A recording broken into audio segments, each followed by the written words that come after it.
वो मुसलमानों को लेकर उनकी इतनी नकारात्मक सोच है कि मुसलमान वाकई में एक वोट बैंक है। मतलब एनी टाइम वोट, ATV नाम होना चाहिए, एनी टाइम वोट के लिए वो तैयार है। तो आप देखिए कि अगर मुसलमानों को हमेशा यही सिखाया जाता है कि आपको भाजपा के खिलाफ वोट देना है, यानी कि नकारात्मक वोटिंग है उनकी, पॉजिटिव वोटिंग नहीं है, डेवलपमेंट के लिए नहीं है, एजुकेशन के लिए नहीं है, किसी भी तरह से रोज़गार या तालीम के लिए नहीं है। और ये ओवैसी जैसे लोगों के वजह से और इन सब झूठी सेक्युलर पार्टीज़ जैसे कि कांग्रेस और RJD और आम आदमी पार्टी और सपा के चलते ही है कि मुसलमानों का प्रतिनिधित्व कम है, उनकी नुमाइंदगी कम है। ओवैसी जी मुस्लिम समाज को एक इशारा कर रहे हैं और ये बताना चाह रहे हैं ऐसी क्या वजह है कि मुसलमान MPs बन के नहीं आ रहे हैं। और जैसे कि उनका एक ही MP था, वो जीता नहीं, इम्तियाज़ अली। तो अब एक तरफ तो वो कह रहे हैं कि मुसलमानों को सोचना चाहिए, दूसरी तरफ ये वही ओवैसी हैं जो लगातार नकारात्मक राजनीति कर रहे हैं और मुसलमानों को एक सीमित दायरे में बंद करते हैं। ये जो पार्टियां अपने को मुसलमान परस्त कहती हैं, और मैं सिर्फ ओवैसी की बात नहीं कर रही हूँ, वो मुसलमानों को लेकर उनकी इतनी नकारात्मक सोच है कि मुसलमान वाकई में एक वोट बैंक है। मतलब एनी टाइम वोट, ATV नाम होना चाहिए, एनी टाइम वोट के लिए वो तैयार है। तो आप देखिए कि अगर मुसलमानों को हमेशा यही सिखाया जाता है कि आपको भाजपा के खिलाफ वोट देना है, यानी कि नकारात्मक वोटिंग है उनकी, पॉजिटिव वोटिंग नहीं है, डेवलपमेंट के लिए नहीं है, एजुकेशन के लिए नहीं है, किसी भी तरह से रोज़गार या तालीम के लिए नहीं है, तो जाहिर सी बात है यही नतीजा होगा। और ये ओवैसी जैसे लोगों के वजह से और इन सब झूठी सेक्युलर पार्टीज़ जैसे कि कांग्रेस और RJD और आम आदमी पार्टी और सपा के चलते ही है कि मुसलमानों का प्रतिनिधित्व कम है, उनकी नुमाइंदगी कम है। वो इसकी वजह ही यही है कि उनको सिर्फ एक नेगेटिव राजनीति में बिल्कुल मुलव्विस करके रखा गया है, उसी में है वो हैं, और वो अपने लिए नहीं सोच पा रहे हैं, बल्कि उनका काम बस हो गया है भाजपा को हराओ, अपनों को जिताओ नहीं, भाजपा को हराओ, उसका यही असर है। उन्होंने विपक्ष पर पलटवार किया। इंफ्रास्ट्रक्चर परियोजनाओं की गति तेज होने से अधिक नौकरियां पैदा होंगी। PM ने कहा राज्य को दुनिया की वित्तीय महाशक्ति और मुंबई को फिनटेक राजधानी बनाने का लक्ष्य रखा गया है। लेकिन इसी पर पलटवार पी चिदम्बरम ने किया। उन्होंने कहा कि जो बजट है उससे अपेक्षा है लोगों की, प्रधानमंत्री को बेरोजगारी और मूल्य वृद्धि पर ध्यान देना चाहिए। उन्होंने कहा उन्होंने ये भी कहा सरकारी आंकड़ों के अनुसार खुदरा जो मुद्रास्फीति है 5.1% है, और हम ग्रामीण क्षेत्रों की बात करें तो वहाँ और ज़्यादा है। यदि बजट बेरोजगारी और मूल्य वृद्धि पर ध्यान देता है तो मैं इसे 100 में से 50 अंक। देखिए, प्रधानमंत्री जी ने साफ कर दिया है कि जहाँ तक बेसिक इंफ्रास्ट्रक्चर बढ़ाने की बात है, हमारे हर एक बजट ने इस पर ध्यान दिया है। आप नौकरी बढ़ाने की बात करते हैं, नौकरियां कहाँ से आएंगी? अगर आप अपने बेसिक इंफ्रास्ट्रक्चर को यानी कि बुनियादी ढांचे को बढ़ाने के लिए और उस तरह के काम और योजनाएं या परियोजनाएं लाएंगे, तभी तो नौकरियां बढ़ेंगी। और इसी के चलते प्रधानमंत्री जी ने ये बात कही है और महाराष्ट्र में कहा है कि इसको गति देने की ज़रूरत है, यानी कि ज़्यादा से ज़्यादा इंफ्रा पर ध्यान दिया जाए, लोगों को नौकरियां मिले, लोगों को रोज़गार मिले और हमारा इजाफा भी हो, हमारे इंफ्रास्ट्रक्चर में वो बेहतर भी हो।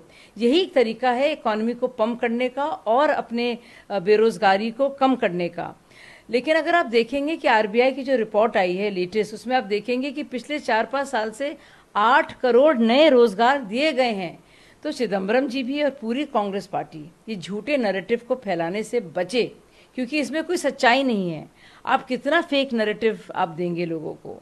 और लोग ये भी जानते हैं अगर कोई सरकार बेरोज़गारी से या इन्फ्लेशन से, मुद्रास्फीति से अगर निजात दे सकती है, उसको रोक सकती है, तो वो सिर्फ और सिर्फ मोदी जी की सरकार है जो कर सकती है, जैसा उसने करके दिया है।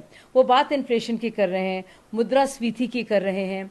अब आप पूरे सब देशों को देखिए और हमारे देश को देखिए किस तरह से हमने कंटेन किया है। अगर आप 10 साल देखेंगे UPA को और 10 साल देखेंगे NDA को, तो सबसे कम औसत दर जो रहा है इन्फ्लेशन का वो NDA के दौरान रहा है, बावजूद इसके कि हमने देखा है कि ग्लोबल सप्लाई चेन में कितनी दिक्कत आई रशिया यूक्रेन वॉर के चलते, कोविड के वजह से भी कितनी दिक्कतें आई। उस सब के बावजूद हमने इन्फ्लेशन को कंट्रोल करके रखा है, कंटेन करके रखा है।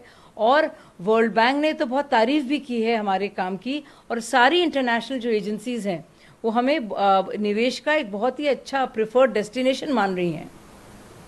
बीरप्पा समाजवादी पार्टी के सांसद रामगोपाल यादव का भी बयान आया। उन्होंने कहा ऐसा लगता है कि बीजेपी के झूठ का बुलबुला फूट गया है, लोग उनकी चालों को समझ गए हैं। लोगों ने लोकसभा चुनाव समेत हर धार्मिक स्थल पर बीजेपी को हराया है। अयोध्या का जिक्र किया उन्होंने, सीतापुर, चित्रकूट, नासिक और रामेश्वर से लेकर भगवान राम से जुड़े हर स्थान पर बीजेपी को हार दी। देखिए, जहां हम हारे हैं और हमने जनता का जनादेश स्वीकार किया है। हमने ना तो झूठ बोला, ना कोई लाग लपेट की, ना किसी ईवीएम को गलत कहा, ना ईसी को गलत कहा, ना किसी भी संवैधानिक संस्थान के बारे में बुरा भला कहा। हमने उसको माना है, उसकी जिम्मेदारी ली है पूरी तरह से। और ये विपक्ष की सरकार है जो अभी तक मानने को तैयार नहीं है कि उनकी हार हुई है। अभी तक मानने को तैयार नहीं कि कांग्रेस की तीसरी सबसे बड़ी हार 40 सालों में हुई है। ये उनको अभी भी यकीन नहीं आ रहा है कि वो सच में हारे हुए हैं। तो अब ये बड़ी बड़ी बातें कर लें, बल्कि विपक्ष का सारा झूठ अब सामने आ रहा है।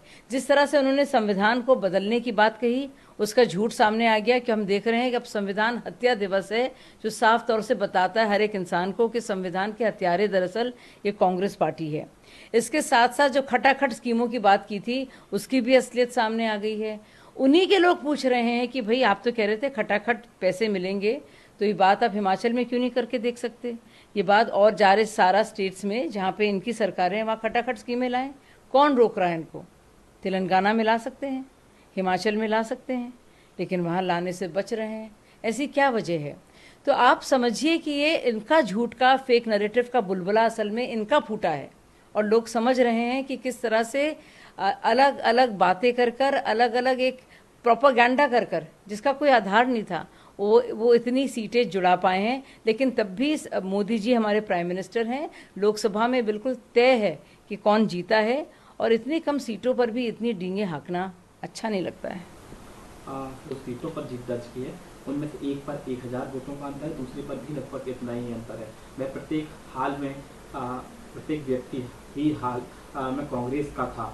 मैं मध्य प्रदेश की बात कर रहा हूँ। ये बात लोकसभा में भी साफ थी, लेकिन पीएम मोदी का दिल मानने को तैयार नहीं है।